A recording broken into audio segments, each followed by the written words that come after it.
Welcome back YouTube channel से आपका स्वागत है। मैं आपके लिए इस वीडियो में लेके आया हूँ मौर्य वंश से संबंधित 30 टॉप क्वेश्चन जो आपके एग्जाम में बार बार पूछे जाते हैं। ये प्रीवियस क्वेश्चन है, यही क्वेश्चन आपके एग्जाम में पूछे जाएंगे। आप चाहे किसी भी कॉम्पिटिशन की तैयारी कर रहे हो तो आपके लिए इंपॉर्टेंट वीडियो है। अगर आप चाहते हैं टॉपिक वाइज हर सब्जेक्ट की रिवीजन करना तो आप मेरे चैनल को सब्सक्राइब कर लें, बेल आइकन को प्रेस कर लें जो सबसे पहले वीडियो आपके पास पहुँचे। Latest start this video. Maurya साम्राज्य की स्थापना किसने की? मौर्य साम्राज्य की स्थापना ऑप्शन सी चंद्रगुप्त मौर्य ने की।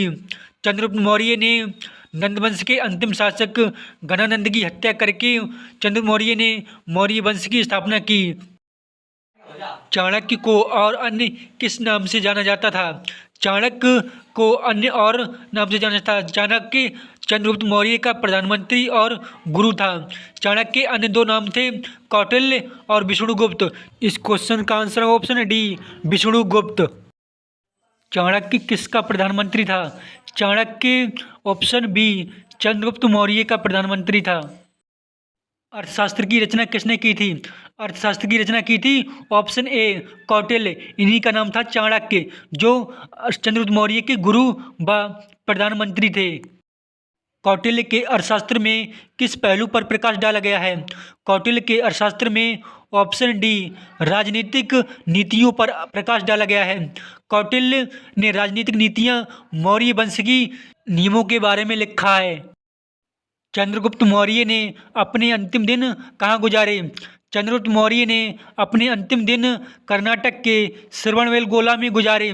चंद्रगुप्त मौर्य ने अपने जीवन के अंतिम दिनों में जैन धर्म को अपनाया। जैन धर्म के अनुसार वह कर्नाटक के श्रवणबेलगोला चला गया। वहाँ रहकर तपस्या की।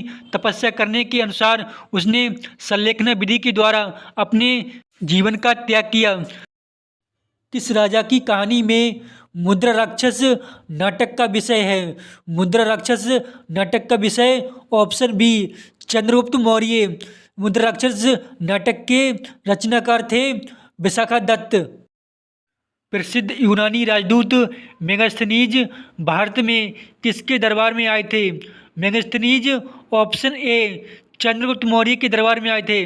मेगास्थनीज ने इंडिका नामक पुस्तक लिखी थी। इंडिका नामक पुस्तक के लेखक कौन हैं? इंडिका नामक पुस्तक के लेखक हैं ऑप्शन डी मेगास्थनीज। मेगास्थनीज ने इंडिका नामक पुस्तक में समाज को 7 वर्गों में विभाजित था ये बताया है। बिंदुसार के शासन के दौरान अशांति कहाँ थी?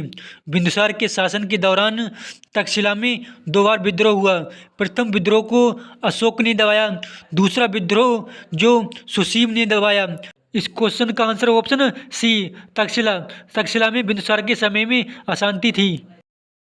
सम्राट अशोक किसका पुत्र था? सम्राट अशोक ऑप्शन बी बिंदुसार का पुत्र था। बिंदुसार चंद्रगुप्त मौर्य का पुत्र था। मौर्य वंश का अंतिम शासक कौन था? मौर्य वंश का अंतिम शासक था ऑप्शन डी बृहद्रथ। बृहद्रथ का सेनापति था पुष्यमित्र शुंग। पुष्यमित्र शुंग ने इसकी हत्या करके एक नए वंश की स्थापना की, उसका नाम था शुंग वंश। अगर आप ऐसे ही क्वेश्चनों की प्रैक्टिस करना चाहते हैं तो आप मेरे चैनल को सब्सक्राइब कर लें, बेल आइकन को प्रेस कर लें जो सबसे पहले वीडियो आपके पास पहुँचे। निम्नलिखित में से वह व्यक्ति कौन है जिसका नाम देवनाम प्रियदर्शी था? देवनाम प्रियदर्शी था ऑप्शन सी अशोक का नाम। निम्नलिखित अभिलेखों में से किसमें अशोक के नामों का उल्लेख हुआ है? अशोक के नामों का उल्लेख हुआ है ऑप्शन ए गुर्जरा में।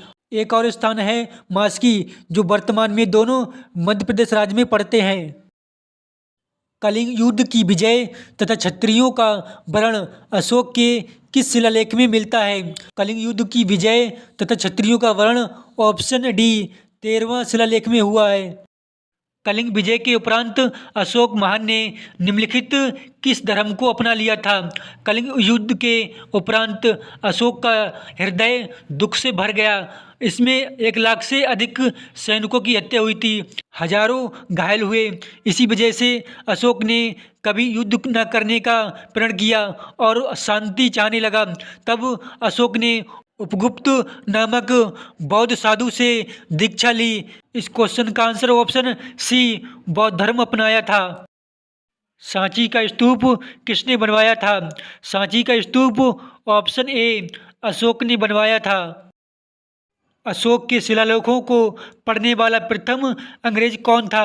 अशोक के शिलालेखों को पढ़ने वाला प्रथम अंग्रेज ऑप्शन डी जेम्स प्रिंसेप था, जिसने सन 1837 ईस्वी में पढ़े थे।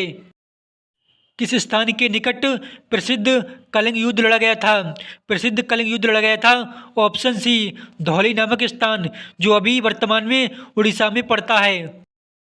सारनाथ में किस सम्राट का स्तंभ है? सारनाथ में स्तंभ है ऑप्शन ए अशोक का। यहाँ पर महात्मा बुद्ध ने ज्ञान प्राप्ति के बाद प्रथम उपदेश दिया था।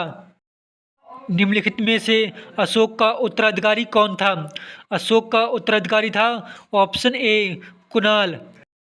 सांची का स्तूप किस कला और मूर्ति कला का निरूपण करता है? सांची का स्तूप जो अशोक ने बनवाया था, यह ऑप्शन बी बौद्ध धर्म को निरूपण करता है। सांची अभी वर्तमान में मध्य प्रदेश राज्य में पड़ता है। मौर्य साम्राज्य में प्रचलित मुद्रा का नाम क्या था? मौर्य साम्राज्य में प्रचलित मुद्रा का नाम था ऑप्शन सी पर्ण। अशोक ने बौद्ध धर्म के प्रचार के लिए किसको श्रीलंका भेजा था?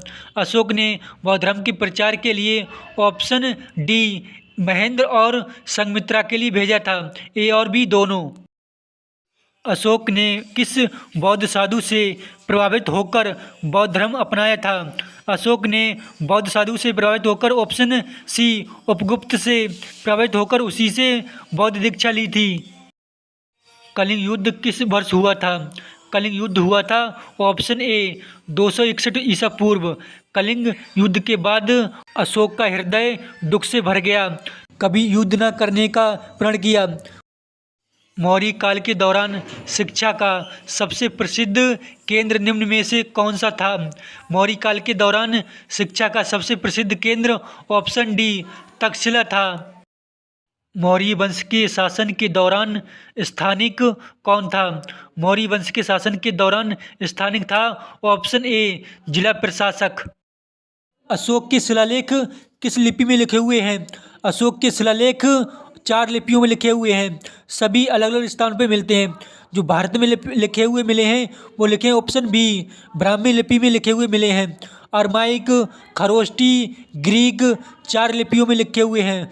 जो खरोष्टी में मिले हैं वो पाकिस्तान में मिले हैं, अरमाइक और ग्रीक में मिले हैं वो अफगानिस्तान में मिले हैं। किसके शासनकाल में डायमेकस भारत आया था? डायमेकस आया था ऑप्शन बी बिंदुसार के शासनकाल में। ऑप्शन ए चंद्रगुप्त के शासनकाल में आया था मेगस्थनीज, जिसने इंडिका नामक पुस्तक लिखी थी। अगर आप इसी तरह की वीडियो और देखना चाहते हैं, सब्जेक्ट वाइज रिवीजन करना चाहते हैं, तो आप मेरे चैनल को सब्सक्राइब कर लें, बेल आइकन को प्रेस कर लें, तो सबसे पहले वीडियो आपके पास पहुंचे। Thank you for watching this video.